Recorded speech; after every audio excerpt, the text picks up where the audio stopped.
There's been so many squirrels and chipmunks over here that you'll actually like just hear rustling for not feathers, rustling leaves and just them running around. It was like freaking me out for in the beginning, but now I just realized that it's just them. Look at that. They made it look nice. Built this little bridge.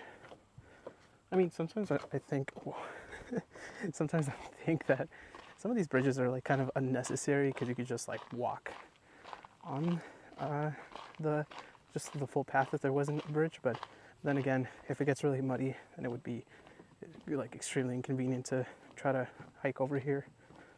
But otherwise, you know, it looks nice.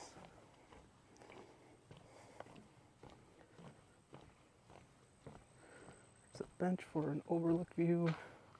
I believe that there's like houses over here, so or there's like some houses over on this side.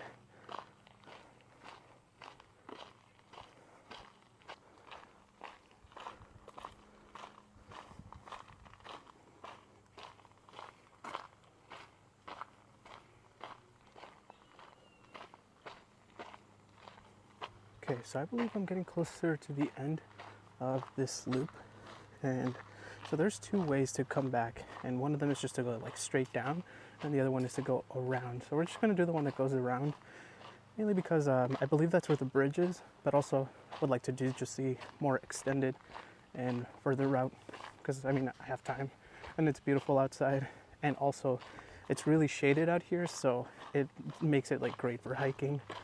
And once again, I don't mean to like brag about some things, but this like shirt, if you're like going outside like this and you wear like a nice like wicking shirt, those shirts can make you feel good to just like sweat, then for sure wear one of those.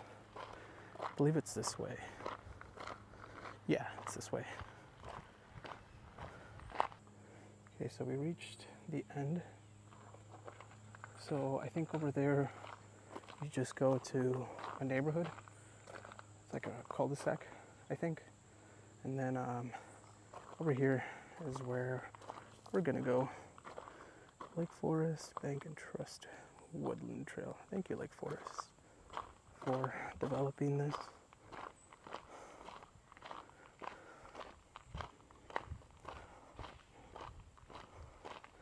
Okay.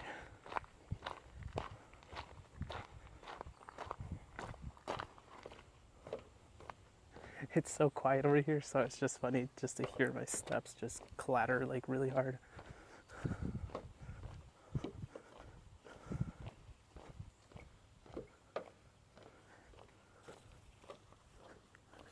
Yeah, I'm not sure if the mic is picking up those sounds, but I think all of those are like chipmunks and squirrels, so there's a lot over here. But that's good, you know. I mean, obviously they need to have a home.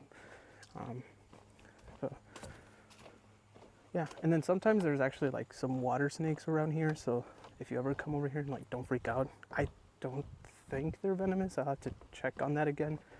But as far as I know, they of course they're not gonna harm you or anything. So just don't pick them up or mess with them. Well, look at that. You got some mulch over here, so it's not as loud. This is a really nice trail, actually. I was hoping that it wasn't like restricted or just kind of weird, and I was looking at the map. More specifically, I was looking at the Pokemon Go app. So I play Pokemon Go, by the way. So I was looking at it, and then I was just like, oh, like it looks like there's an actual trail on it.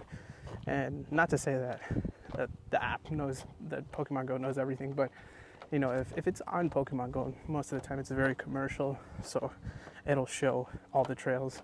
I mean, I've even like opened it up, and when I was like in, what is it called? Mount Rainier, and it showed a lot of the trails that were there. So after this hike, I'm gonna go get some coffee, and I'm actually gonna go to downtown Highland Park. I think I mentioned it already. It's a very nice downtown, and I always go there to, I believe it's called Harmony Coffee. I don't want to get it confused because I go to like so many coffee shops nowadays that I end up losing the names of them, but yeah, I like to go there. The staff is really nice, and the coffee is actually pretty solid. I think we might have came the wrong way to cut to the bridge because I'm like walking right beside it now. So, but look at that, that's really cool. Hopefully that's not too bright to be able to see it, but I'll still try to like walk on it just to show you guys how it looks. Actually, I was lying. So you have to go on a loop, and then you'll get to the bridge over here. Look at that. That's really cool. Oh, sorry. Need to center it. But yeah, there's bugs.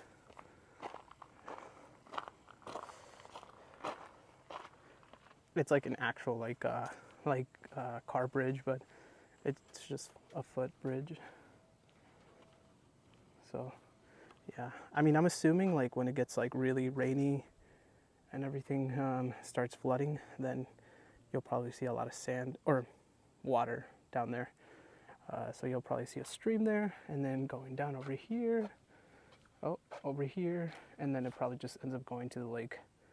I will say it feels very wobbly. So I can't even imagine how it feels with like a bunch of people. Like it literally feels like I'm walking and my step is like following me. Like the floor is like following me. It's weird. But that's really nice. Okay, so we'll just go ahead and head back because we're just going to be going down the stairs again from where we came from. I'm not sure if I've ever been this heavy-footed before, but it feels like I'm being so loud.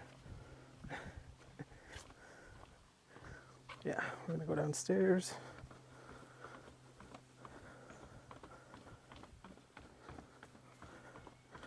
I realize like how hard it is. I haven't done this in a while, where like I'm looking down, or I'm looking at the camera, and then I'm also trying to walk steps, like down steps. So it just feels a little scary, not like putting your attention to like one thing and then trying to put your attention to the other. But see, so there's the lake right there. I have a few more steps to go. But yeah, like I was mentioning, I think that that bridge, you know, like once it gets flooded, it might, you know, you might start seeing more water like starting to spew down there. So that'd be really cool to look at. I know a lot of the places here in Illinois like really rely on rainwater. So if you ever go to like a place like Starved Rock or that other state park that's right next to it, Matheson, I can never remember how to say the name. It relies a lot of like on water, so if you, or rain, so if you ever go there and you want to see the waterfalls, make sure that you go right after like a huge like rainstorm. I do remember going there with my friends a while back. It was like a little bit further down, maybe like 30 minutes away from the park, from both of those parks, but there's like a river rafting place, and you know, in order to like go in there and to have like the best experience, you would need to go like right after it rains a lot, so then that way you can get a lot of the water streaming down, so that you can get a really cool experience. So yeah, if you're like me and you don't swim, and or if you can't swim, it might feel scary. And not that you're gonna fall from the raft, but you know, there was times where the raft was like tipping pretty hard, so just made the experience a little bit real for somebody who can't swim. But I feel like even for somebody who could swim, you know, it'd be pretty hard to try to fight the currents. So just be careful. I'll let this guy go through.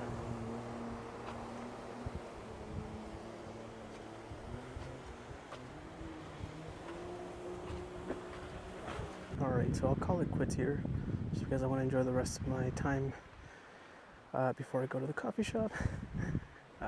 You know, just chilling here, cleaning my shoes out, and maybe taking a dip in the water. So yeah, thank you guys for watching. I appreciate it as always, and I'll catch you guys in the next time.